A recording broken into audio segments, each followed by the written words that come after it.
Hat er nicht gesagt. Wir starten in so eine neue Serie. Hat er nicht gesagt. Um was geht's da und warum machen wir überhaupt die Serie? Look, die ersten 4 Bücher in dem Neuen Testament sind die Evangelien. Matthäus, Markus, Lukas, Johannes und so.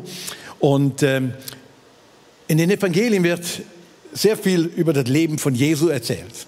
Von seiner Geburt angefangen bis zu seinem Tod. Alle anderen Bücher im Neuen Testament, Römer und Apostelgeschichte, Johannes, Petrus, das sind alles Briefe, wo andere Leute geschrieben haben. Einen ganzen Teil hat Paulus geschrieben und andere Leute an Kirchen, an Gemeinden, zum Teil an Einzelpersonen, wo da sehr viel drin entwickelt wird von dem, was Jesus denn vorher gesagt hat oder eben auch nicht gesagt hat.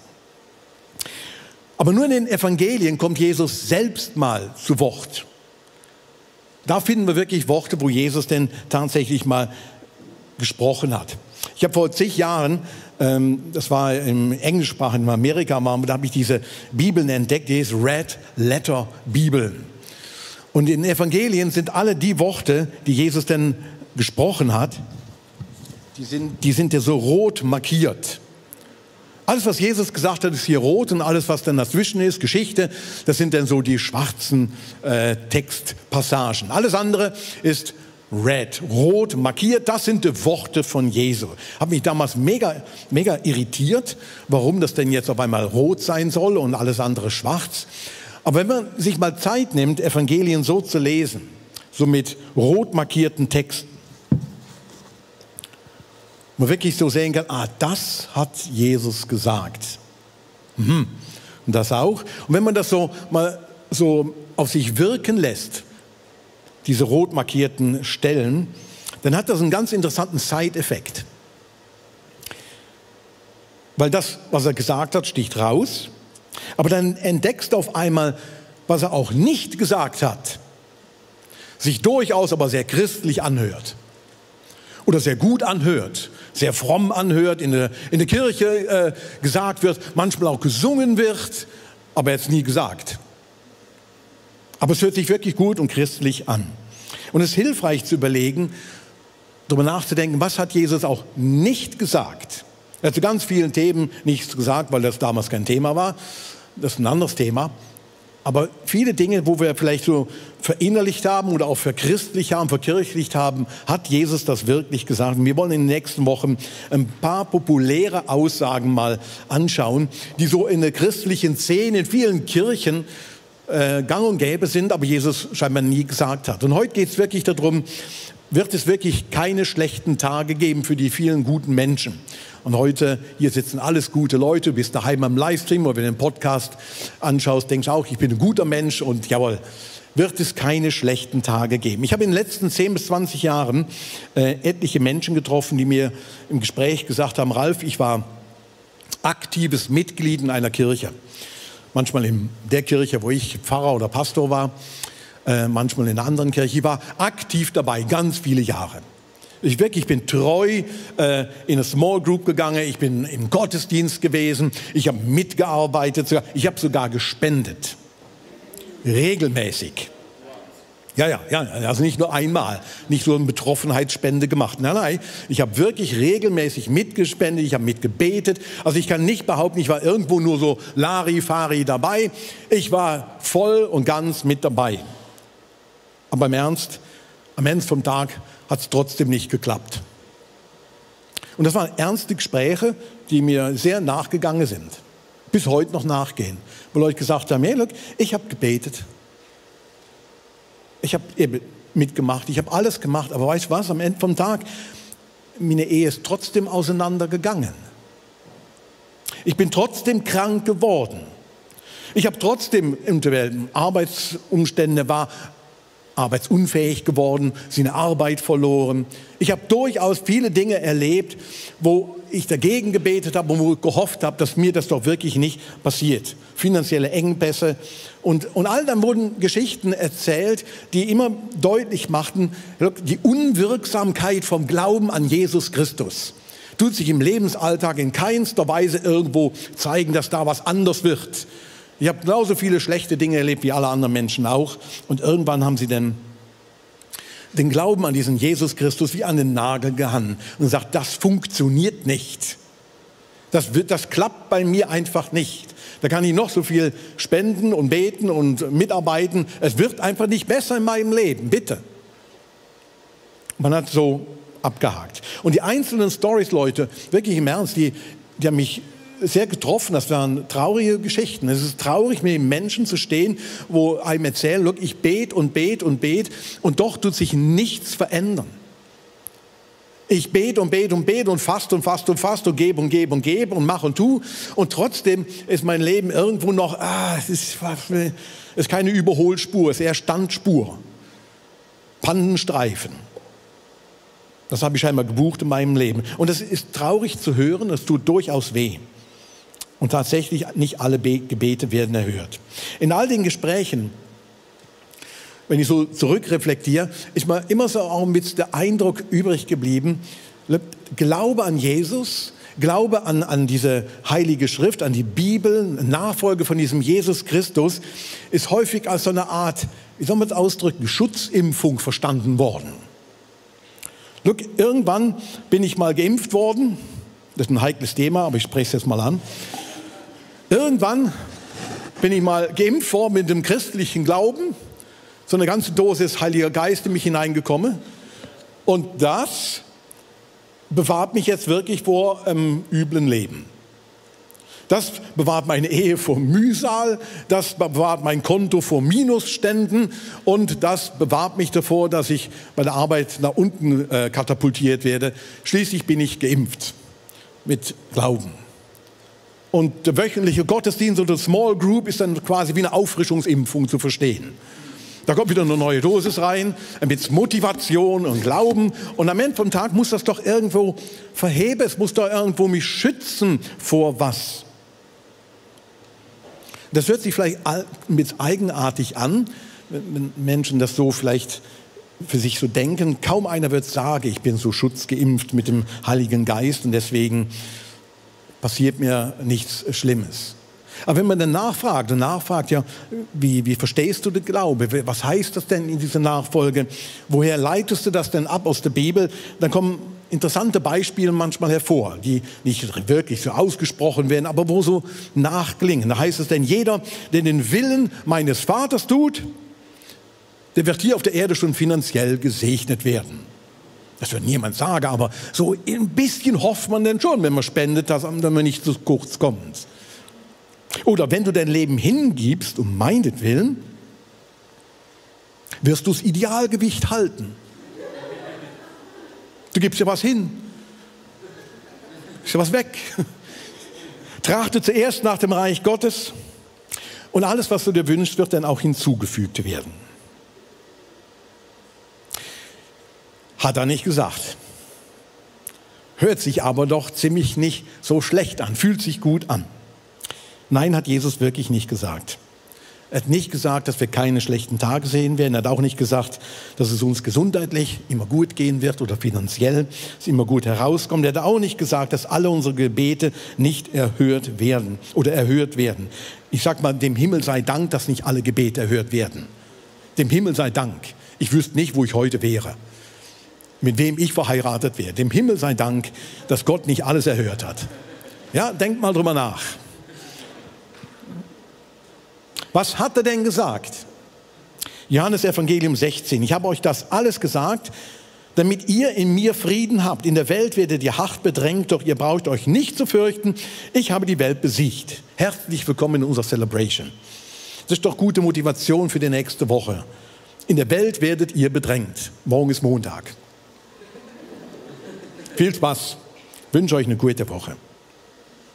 Aber ihr Lieben, look, wenn wir ein Stück, denke ich mal, ehrlich zu uns sind oder zu den Menschen, wo wir miteinander unterwegs sind, dann ist das doch manchmal, nicht immer und auch nicht bei allen, die Realität, dass sich der eine oder andere abends in den Schlaf weint. Einfach aus Enttäuschung. Und sagt, das ist jetzt wirklich traurig. Und der eine oder andere von uns, vielleicht schaust du im Livestream zu oder hörst diesen Podcast und sagst, ja, mich plagen wirklich Sorgen.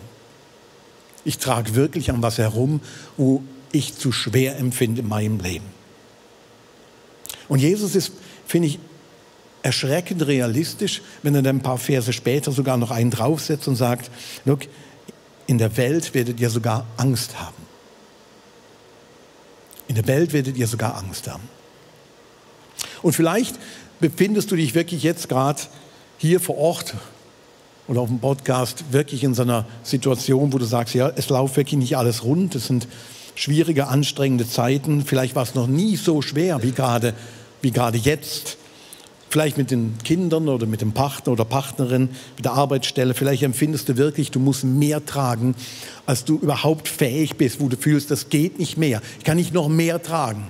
Vielleicht bist du wirklich gerade in so einer Situation und fragst Gott, warum machst du da nichts? Es stürmt in meinem Leben, es ist sogar eventuell dunkel. Ich selbst kenne das aus der Zeitung, unsere Familie kennt solche Zeiten, Wochen, Monate, wo es auch wirklich schwer ist, schwer war. Und man sich fragt, warum passiert da keine Veränderung? Gott, warum geht das nicht schneller? Warum helfen alle diese vielen Gebete nicht? Und was ist denn die Lösung? Was hat er denn gesagt auf diese Dinge hin, wenn wir in der Welt Angst haben? Ihr werdet bedrängt werden. Was hat Jesus denn gesagt? Wenn er nicht gesagt hat, ihr werdet nie schlechte Zeiten erleben. Wie gesagt, ich glaube, Jesus ist sehr, sehr erschreckend realistisch, was das Leben hier auf der Erde angeht. Weil er es selbst durchgemacht hat und einen realistischen Blick darauf hat, auf die Wirklichkeit und sagt, erschreckt nicht, das passiert, aber ihr müsst euch nicht fürchten. Ich habe das überwunden. Mitten in diesem Chaos kann man leben, durchaus. Aber es kommt auf ein paar Dinge an. Und das wird entscheidend, matchentscheidend sein in solcher Zeit auch. Und dann spricht der Matthäus-Evangelium mal sehr prominent nach der Bergpredigt, spricht über die Stürme vom Leben. Im Matthäus-Evangelium im Kapitel 7. Darum gleicht jeder, der meine Worte hört und danach handelt, einem klugen Mann, der sein Haus auf felsigen Grund baut. Wenn dann ein Wolkenbruch niedergeht und die Wassermassen heranfluten und wenn der Sturm tobt und mit voller Wucht über das Haus hereinbricht, stürzt es nicht ein. Es ist auf felsigen Grund gebaut. Jeder aber, der meine Worte hört und nicht danach handelt, gleicht einem törichten Mann, der sein Haus auf sandigem Boden baut. Und wenn dann ein Wolkenbruch niedergeht und die Wassermassen heranfluten, wenn der Sturm tobt und mit voller Wucht über das Haus hereinbricht, stürzt es ein und wird völlig zerstört. Und Jesus redet hier von unserem Lebenshaus. Er sagt quasi, look, unser Lebenshaus ist notwendig, dass es wirklich ein Fundament hat, auf Felsen gebaut wird und nicht auf einem sandigen Untergrund. Und die damaligen Hörer, die haben das vielleicht nur mal anders gehört. Jesus predigt das am Ende, er sagt das am Ende von der Bergpredigt, das war nördlich am See Genezareth, 160 Kilometer ungefähr von Jerusalem. Zu der Zeit wurde der Tempel wieder aufgebaut. Man sagte, der wird auf Stein, auf Fels gebaut, der wird ewig dauern. Und Jesus sagt später, look, kein Stein wird auf dem anderen bleiben, obwohl das da auf Fels gebaut ist. Und er kritisiert seine Hörer und sagt, look, es nutzt nichts, das nur zu hören, ihr müsst es tun. Er sagt es sehr deutlich, was wirklich Bestand hat, dass er der Messias ist. Wenn wir aus seiner Lehre aufbauen, sagt Jesus, und danach handeln, dann wird unser Haus sogar ein Teil von dem ewigen Haus sein. Und Jesus sagt, look hier, was wirklich in unserem Leben hält und Bestand haben wird, das muss auf einem Fundament aufgebaut sein und nicht auf einer Illusion, nicht auf Sand. Der Johannes Chrysostomos, das war ein östlicher Kirchenlehrer, der war Bischof von Konstantinopel und der hat einen Matthäus-Kommentar geschrieben. Und er hat genau zu der Stelle Folgendes mal geschrieben: Die menschlichen Schicksale und Leiden, wenn er vom Sand redet, von dem Sturm und all den Dingen, die menschlichen Schicksale und Leiden, wie zum Beispiel Verleumdung, Nachstellung, Trauer, Sterbefälle, Verlust des Eigentums, Kränkung und durch andere, überhaupt alles, was man die Unbilden des Lebens nennen kann. Das bezeichnet er als Sturm, als Wassermassen, die an dein Lebenshaus rankommen. Und dann fügt er noch hinzu, look, der Sturm, die Wassermassen, all die Krisen, all das Mühsame, wo wir in unserem Leben erleben, das bringt unser Leben nicht zu Fall, sondern die Nachlässigkeit beim Fundamentbau. Dass wir vernachlässigt haben, wirklich unser Leben auf was draufzustellen, wo mehr hält. Und er beschreibt die Leute denn, die auf so einem sandigen Boden gebaut haben, als Menschen, die auch ein Stück Angst besetzt sind, weil sie ahnen schon, vielleicht hält das gar nicht, vielleicht funktioniert das ja gar nicht. Vielleicht klappt das nicht auf Dauer, mein Lebensfundament. Einer meiner Neffen ist Ingenieur. Er hat schon mehrere Brücken gebaut und andere Gebäude. Und drei Fragen muss man sich stellen, wenn man so eine Brückensache baut. Ganz grundsätzlich, wie so eine Grundregel. Die erste Frage ist, hält das? Dann trägt das? Und das dritte, bleibt das? Ein Brückenwerk muss in sich selbst genügend Festigkeit haben, um eine bestimmte Verkehrslast zum Beispiel zu tragen und auf Dauer seinen Aufgaben auch gerecht zu werden. Leute, die drei Fragen gelten für unser Leben. Hält das, trägt das und bleibt das?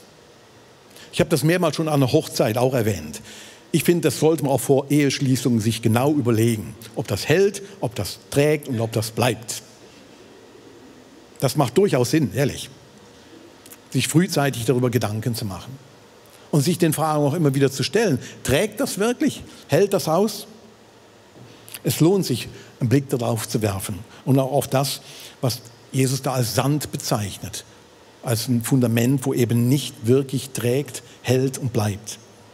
Ich glaube, eine der Illusionen der sandigen Untergründe, wo wir jetzt in den letzten 1,5 Jahren so in unserer westlichen Welt so erlebt haben, ist, dass wir meinen, wir haben das Leben im Griff.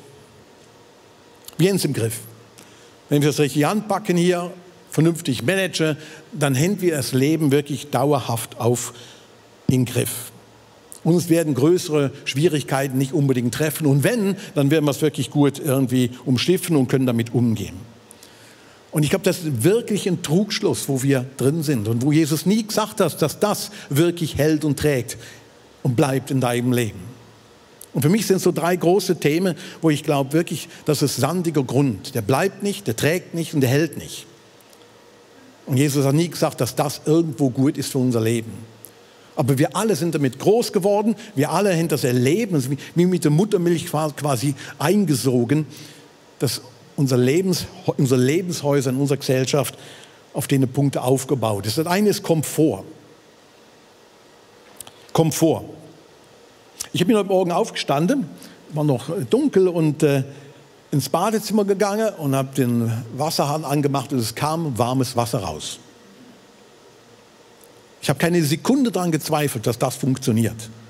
Warmes Wasser. Dann bin ich in die Küche, habe mir ein Glas Wasser eingeschenkt, kaltes Wasser und habe einfach getrunkenes Wasser. Ich habe keine Sekunde darüber nachgedacht, dass das Wasser zum Beispiel nicht genießbar wäre oder irgendwie schlecht wäre, über Nacht abgestanden ist oder sonst was. Ich trinke das, ich habe es warm, ich mache die Heizung an, das funktioniert, das klappt alles. Look, wir haben eine Krankenkasse, wir haben bezahlte Ferien, wir erleben ganz viele Komfortdinge in unserer Gesellschaft hier, an die wir uns gewöhnt haben. Und da bauen wir drauf auf. Und wenn dann irgendwas nicht klappt, ja, wieso ist das Wasser kalt? Ja, wieso kann man das nicht trinken? Ja, wieso zahlt die Krankenkasse das nicht? Ja, was, keine bezahlten Ferien? Und wenn man dann in andere Länder, in andere Kontinente geht und erzählt, du hast bezahlte Ferien, dann schauen die dich an, das kommst du vom Mars. Sie haben überhaupt keine Arbeit. Wieso solltest du für nichts tun bezahlt werden? Du denkst einfach, du bist ein Alien. Das ist ja außergewöhnlich. Aber das ist so, irgendwo haben wir uns auch daran gewöhnt. Und der Glaube, der kommt dann so quasi als Schutzimpfung auch noch hinzu. Dann ist die Ewigkeit auch gerettet. Dann ist im Diesseits und im Jenseits alles klar. Komfort. Das zweite ist Freiheit. Ich entscheide, was ich mit meinem Leben mache, welche Ausbildung ich mache, wie ich mich anziehe, wie ich mich gebe, wo ich wohne. Das bestimmt mein Budget dann noch, wo ich kann nicht überall wohnen. Aber ich habe Auswahlmöglichkeiten und ich entscheide, welches Handy ich hole, welchen Vertrag ich hole. Auf mich maßgeschneidert immer wieder wirklich hingegangen. Ich habe alle Freiheiten. Ich habe sogar die Freiheit, mein Geschlecht in unserem Land auszuwählen.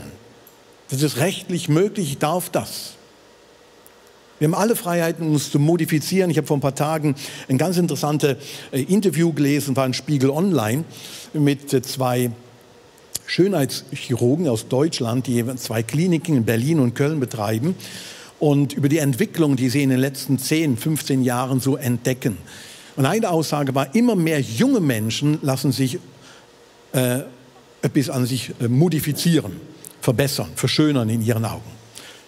Möchten gerne anderes Aussehen haben. Und das Zweite, was sie sagen, es kommen immer wieder mehr außergewöhnliche Wünsche vor, wie man denn operiert werden will. Und Sie haben da so ein paar Beispiele genannt, und ich tue es euch nicht allen an, aber bis hin dazu, dass Leute mit dem Bild von Snapchat kommen, mit so einem gewissen Filter und sagen, so möchte ich aussehen. Weil das bin ich, so fühle ich mich. Genau wie das Bild, so fühle ich mich und so möchte ich auch in der Wirklichkeit wahrgenommen werden. Und er redet über die ethischen Konflikte und den wirtschaftlichen Druck, den er hat und was entscheidet er jetzt. Aber wir dürfen das entscheiden. Wir haben eine Freiheit, uns so zu gestalten, wie wir uns das vorstellen. Und das Letzte, ich glaube, wir haben darauf aufgebaut, dass wir eine Kontrolle haben.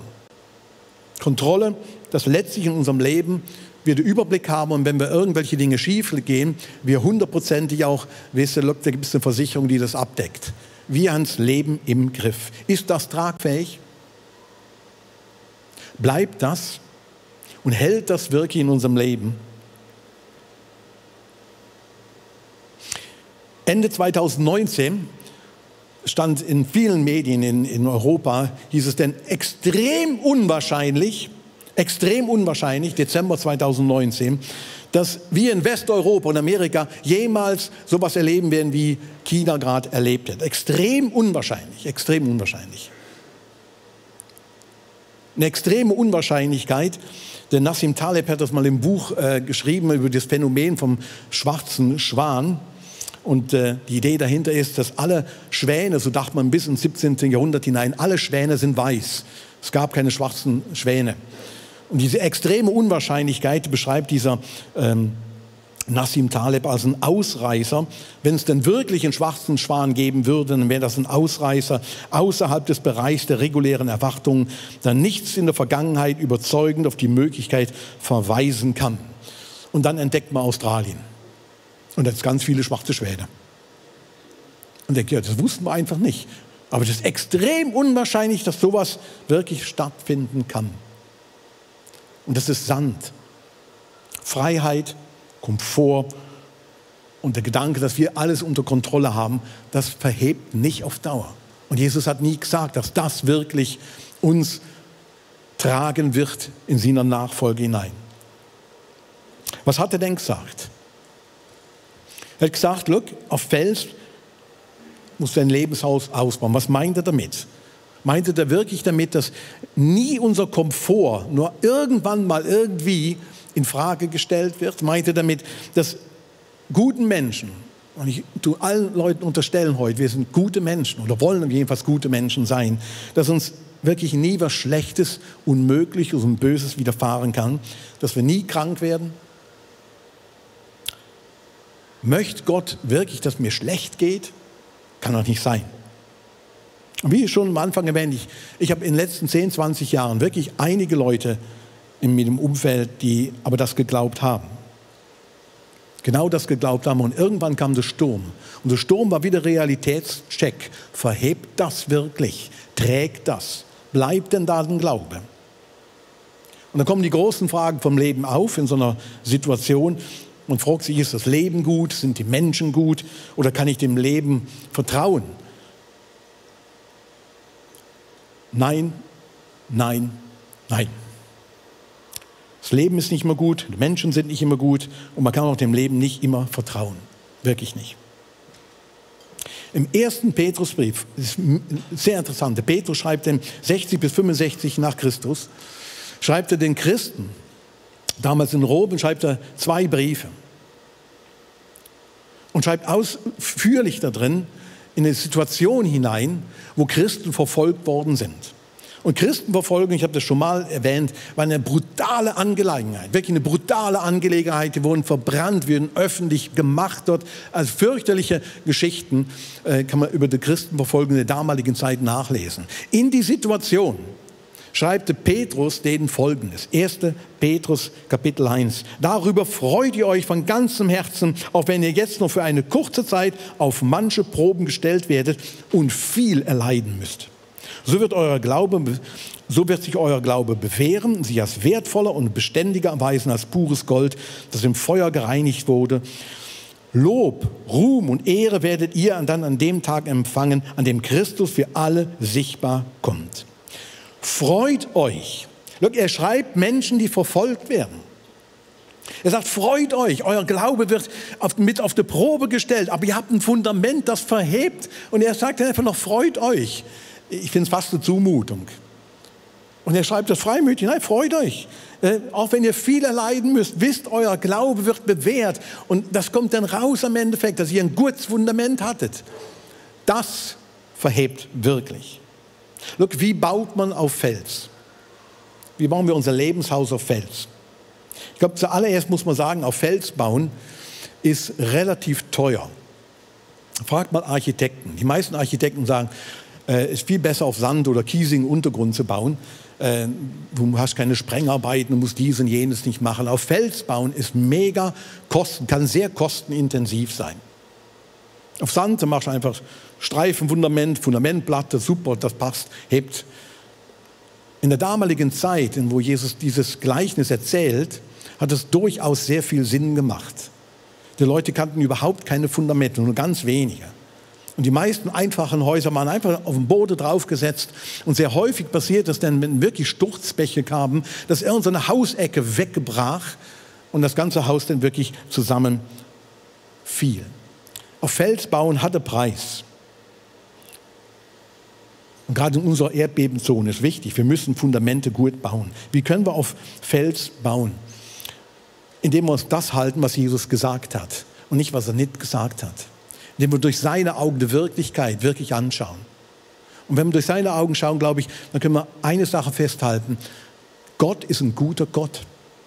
Trotz allem Wahnsinn, trotz allem Verrückten, Gott durch die ganze Bibel zieht sich ein Faden durch, dass Gott ein guter Gott ist, zutiefst Liebe ist.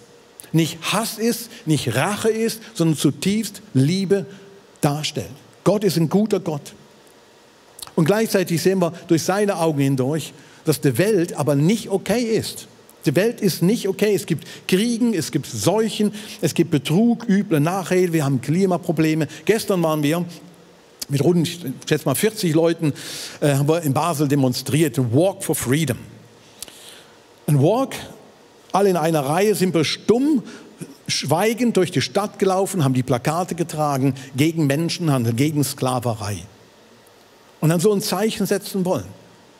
Und sagt, hey, das ist wichtig, darauf aufmerksam zu machen. Wir haben weltweit Millionen von Sklaven. Und wir haben auch in der Schweiz, auch hier ist Menschenhandel präsent. Und es betrifft nicht nur Ausländer, es betrifft auch Inländer. Dass Menschen ausgebeutet werden, unter miesesten Bedingungen leben oder arbeiten müssen. Die Welt ist nicht okay. Und gestern haben wir demonstriert dagegen. Und es war noch ganz interessant für mich selbst, durch die Stadt zu laufen, eine Maske aufzuhaben. Ich habe noch meine Sonnenbrille aufgesetzt, ganz in schwarz, wie aus dem schwarzen Block vom FCB. So. Und dann laufst du durch die Stadt und Leute sitzen beim Café und freuen sich. Wir leben wie in einer Parallelwelt. Und manche waren auch dadurch ein bisschen irritiert. Was soll das jetzt? Mit dem Kaffeeschlürfer, um mich mit Menschenhandel auseinanderzusetzen. Die Welt ist nicht okay. Wenn wir auf Fels bauen wollen, wenn wir wirklich ein Lebenshaus haben wollen, wo Grund hat, müssen wir uns der Wirklichkeit stellen und an der Wirklichkeit auch schaffen. Manches verstehen wir nicht. Manches verstehen wir wirklich nicht. Manche Geschichten, warum so viel Leid passiert, gerade den Menschen und uns nicht, manches verstehe ich einfach nicht. Und das, glaube ich, ist wichtig, dass wir das zulassen. Denn das nächste, Gott schenkt kein Leid. Gott schickt nicht das Leid, auch viele Gewaltgeschichten aus der Bibel. Die muss man wirklich genau hinlesen und nicht sagen, Gott schickt Gewalt, um Menschen zur Raison zu bringen. Gott schickt kein Leid, aber er benutzt durchaus die miesen Dinge in unserem Leben. Die stürmischen Zeiten, die Dinge, wo es uns drunter und drüber geht, dass Gott sehr wohl diese Dinge auch zum Guten für unser Leben einsetzen kann und will. Durchaus. Es gibt mehrere Geschichten in der Bibel, die davon sprechen. Und vielleicht noch was. Ich glaube, wenn wir auf Fels bauen, und auf das halten, was Jesus gesagt hat, ich glaube, dann müssen wir daran schaffen, dass wir eine Ewigkeitsperspektive haben. Eine Perspektive, die über unser Leben darüber hinausgeht. In Hebräer 12 heißt es mal, noch einmal, der Schreiber sagt dann, das bedeutet, dass bei dieser Erschütterung, die ganze geschaffene Welt vergeht, bleiben wird nur das, was nicht erschüttert werden kann. Auf uns wartet also ein unzerstörbares Reich. Ein unzerstörbares Reich. Und dazu hat Jesus so oft darüber geredet. Leute, ich werde zurückkommen. Das Reich Gottes hat angefangen und es wird vollendet werden. Und richtet euren Fokus darauf aus. Richtet euren Fokus darauf aus. Leute, ganz praktisch. Was kannst du und ich tun? Das eine ist, glaube ich, wir müssen wieder vermehrt in der Bibel lesen. Wirklich in der Bibel lesen. Hört sich mit plakativ und platt an, aber wenn wir wissen wollen, was Jesus gesagt hat, dann ist es wichtig, dass wir nachlesen. Nachlesen. Der Mensch lebt nicht vom Brot allein, wirklich, Leute. Wir kommen nicht drum herum. Es hilft nicht einfach noch ein paar Songs anzuhören und hier noch ein Schnäppchen aufzugreifen, sondern wirklich sich mit der Bibel auseinanderzusetzen. Und wir kommen auch nicht drum herum zu lernen, zu beten. Wirklich zu beten. Es gibt diesen Spruch, Not lehrt beten. Wenn man den rumdreht, sagt keine Not, lehrt eben auch was. Muss nicht beten. Ich glaube, es ist wichtig, dass wir auch als Kirche, als gesamte Kirche weiterkommen, auch im Gebet. Ich privat selbst weiterkommen. Und dass wir den Mut haben, im Hier und Jetzt zu leben. Und uns nicht nur Sorge zu machen, was ist morgen, was ist übermorgen oder was war alles gestern. Und wirklich nach vorne schauen und lernen, dankbar zu sein. Menschen zu sein, die dankbar sind für das, was wir haben. Wir sind privilegiert. Wir müssen deswegen nicht ein schlechtes Gewissen kreieren, sondern wir sind privilegierte Menschen. Aber es ist, glaube ich, wichtig, dass wir lernen, dankbar zu sein. Dankbar in allen Dingen zu werden. Denn wenn dann der Sturm kommt, dass wir wirklich einen Fokus haben auf eine Ewigkeit. Und wissen, da kommt was auf uns zu, wo ewigen Bestand hat, wo nicht zerstörbar ist. Das hat Jesus gesagt. Ich möchte euch einladen, mit aufzustehen und ich bete noch zum Schluss.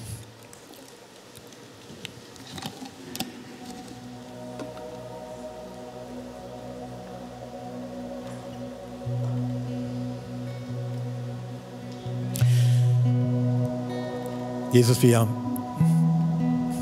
möchten als Kirche auch wirklich vermehrt lernen, wirklich auf das zu hören und das zu praktizieren, was du gesagt hast.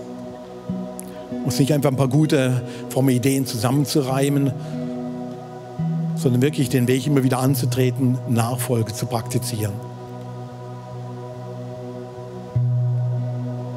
Ich bitte dich, Heiliger Geist, dass du uns hilfst, das zu erkennen, wo wir da auf dem Holzweg sind, wo wir einer frommen Idee hinterherlaufen und nicht dir.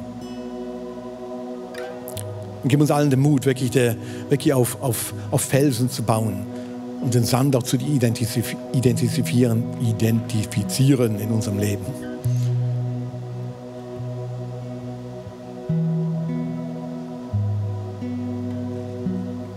Ich bin froh, Jesus, dass du uns von vorne entgegenkommst und bitte wirklich für deine Kraft in unserem Alltag, den Zuspruch, wirklich an dir festzuhalten und einen Unterschied zu machen in dieser Welt hier.